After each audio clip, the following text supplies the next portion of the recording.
Pengertian perdagangan dan pemasaran. Perdagangan adalah suatu kegiatan tukar-menukar barang atau jasa yang dilakukan antara pembeli dan penjual berdasarkan kesepakatan bersama. Dalam Islam, perdagangan adalah suatu metode yang dalam pengaplikasiannya sangat menekankan prinsip-prinsip agama. Sementara itu, pemasaran adalah suatu proses mempromosikan barang atau jasa yang berdasarkan syariat Islam yang dapat memuaskan para pelanggannya dan menghasilkan laba. Posisi perdagangan dan pemasaran dalam ekonomi. Dalam Islam, kegiatan ekonomi bertujuan untuk menyejahterakan umat manusia. Kegiatan tersebut dapat ditunjang dengan adanya perdagangan yang dilakukan berdasarkan syariat Islam, yaitu dengan mengharamkan segala penipuan dan menawarkan segala jenis produk yang halal. Selain perdagangan, pemasaran juga memiliki peran penting dalam menunjang perekonomian. Peran pemasaran yaitu untuk menawarkan atau mempromosikan suatu barang atau jasa yang dimiliki oleh suatu perusahaan guna mendapatkan kepercayaan dan kepuasan dari para pelanggannya. Saya akan melanjutkan poin C, yaitu tentang perdagangan dan hablum minan nas atau kedudukan horizontal. Perdagangan Islam merupakan aspek kehidupan yang dikelompokkan ke dalam masalah muamalah di dalam kehidupan. Zaman modern seperti ini, sekarang ini perkembangan dunia usaha dan dalam bertransaksi mulai bergeser nilai dan visinya. Paham kapitalisme dan rasa ketidakpedulian terhadap sama untuk saling tolong-menolong. Kejujuran sudah mulai terabaikan. Islam sebagai agama universal, seluruh aspek kehidupan manusia sudah diatur Allah SWT, termasuk tentang ekonomi. Dalam Al-Quran dan hadis sudah tercantum cara dan prinsip melakukan perdagangan dan bertransaksi secara halal sesuai yang dilakukan Nabi Muhammad SAW, yang bisa menjadi tuntunan umat muslim. Untuk menjaga hubungan yang baik antar sesama dalam berdagang, maka digunakan konsep horizontal. Konsep berdagang horizontal berkaitan dengan sesama, yaitu hubungan baik dengan karyawan, hubungan harmonis dengan pelanggan, membangun jaringan dengan lingkungan bisnis dan masyarakat. Perdagangan dengan dimensi horizontal atau hubungan baik ke sesama umat manusia dijelaskan sebagai berikut. Poin yang pertama yaitu menjalin hubungan atau juga bisa disebut dengan human relation. Human relation dalam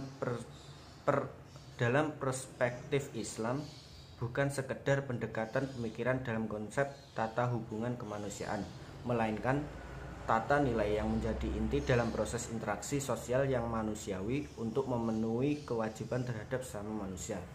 Poin selanjutnya yaitu menjalin hubungan harmonis.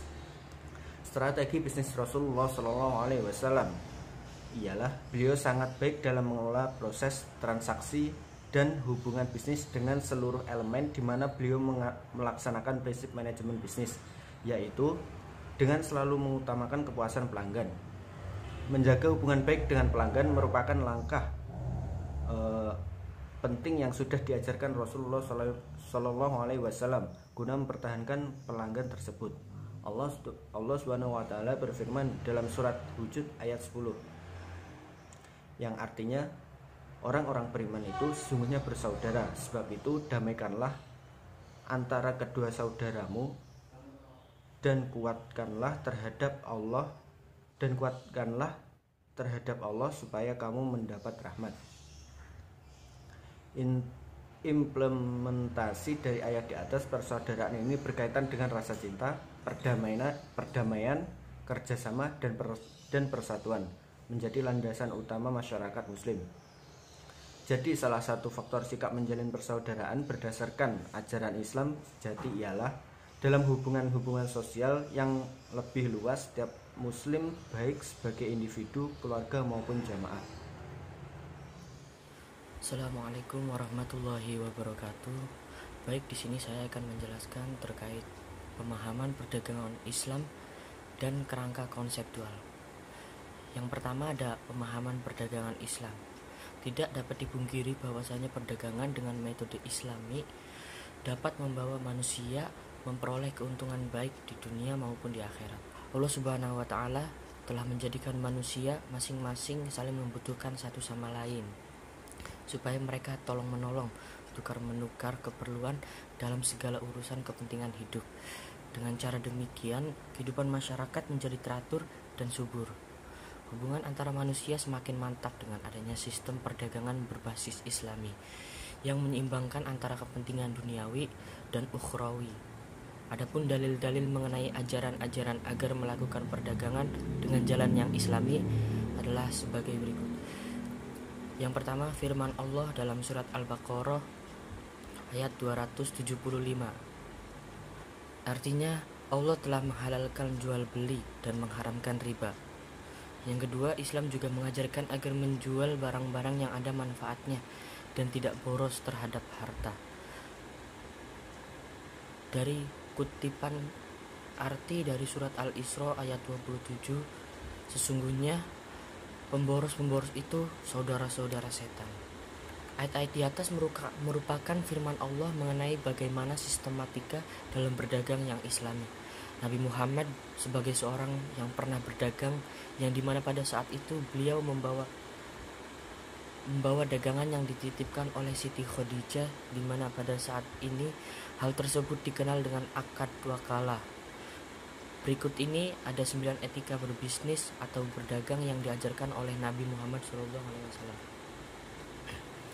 Yang pertama, memiliki pengetahuan yang cukup, jujur dan amanah, kemudian disiplin waktu, toleransi, membatasi hanya bisnis halal, rapi dalam administrasi, kemudian silaturahmi, lalu banyak beristighfar dan berdoa, dan membayar zakat dan bersedekah.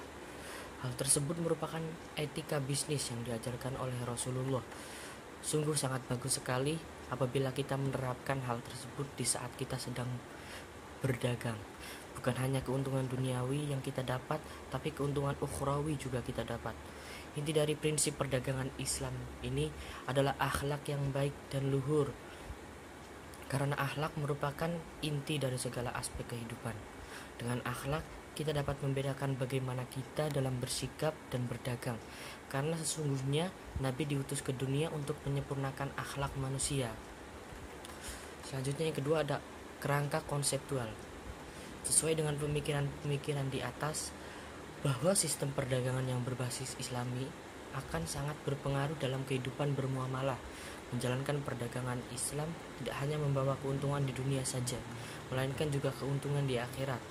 Dan kita dapat dengan mudah mempelajari hal tersebut di berbagai sarana pendidikan mengenai tentang bagaimana Islam mengajarkan etika berdagang, dan juga mungkin sudah ribuan buku mengenai aplikasi sistem perdagangan Islam, baik itu buku klasik maupun yang kontemporer. Baik untuk yang bab E, substansi perdagangan dan pemasaran yang Islami. Perdagangan dan pemasaran di dalam setiap macam bentuk, di setiap perdagangan dan pemasaran di dalam setiap macam bentuknya bisa terjadi di mana saja dan kapan saja dalam kehidupan manusia setiap hari. Inilah yang dinamakan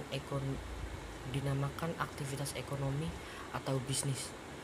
Dalam Kamus Bahasa Indonesia, bisnis atau perdagangan diartikan sebagai usaha dagang, komersial di dunia perdagangan dan bidang usaha. Dan pemasaran adalah strategi yang disusun untuk menunjang perkembangan bisnis, membantu dalam pengambilan keputusan, serta membantu dalam pemecahan masalah. Secara umum ada 4 input yang selalu digunakan oleh seluruh pelaku bisnis, yaitu sumber daya manusia, sumber daya alam, modal, entrepreneurship, atau yang dikenal dengan bisnis. Dalam Al-Quran dijelaskan dan dipertegas oleh hadis bahwa mencari sumber rezeki haruslah dengan jalan yang halal, dan mencari rezeki adalah wajib hukumnya. Dari sini dapat disimpulkan bahwa bisnis Islam adalah aktivitas bisnis ekonomi dengan berbagai bentuk yang tidak ada batasan dalam hal kepemilikan harta, baik itu jasa maupun barang. Namun dibatasi dalam hal cara memperoleh dan pendayagunaan harta lantaran aturan haram dan halal menurut Islam. Sekian presentasi dari kelompok kami, kurang lebihnya mohon maaf. Wallahul muwaffiq ila aqwamit thoriq. Wassalamualaikum warahmatullahi wabarakatuh.